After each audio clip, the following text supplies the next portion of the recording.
Now, essentially the basics of trigonometry are always applied to right-angled triangles, although at higher level you are going to see, and you'll see it later in this particular unit, you will be dealing with triangles that aren't right-angled.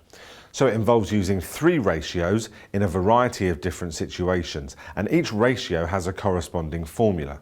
So here's a slide now to explain the three different ratios and the sides of the triangle that you use when working those out. In our right-angled triangle, the first side we can label is the hypotenuse, and it is always the longest side of the triangle, and it's opposite that right angle that you can see.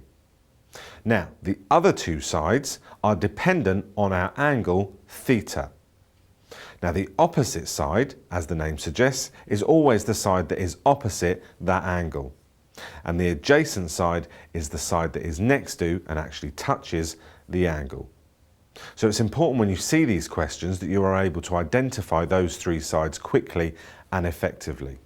And we make a note here that the adjacent and opposite sides will change depending on where the angle is in the question.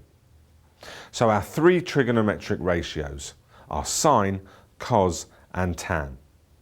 Sine of an angle is found by using the opposite and hypotenuse sides, and the sine of an angle is equal to the opposite divided by the hypotenuse.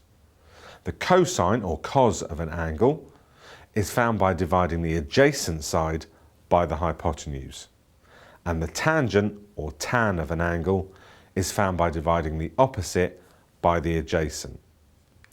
Now, when it comes to remembering these three ratios, there is a mnemonic that proves very useful, and it is SOHCAHTOA.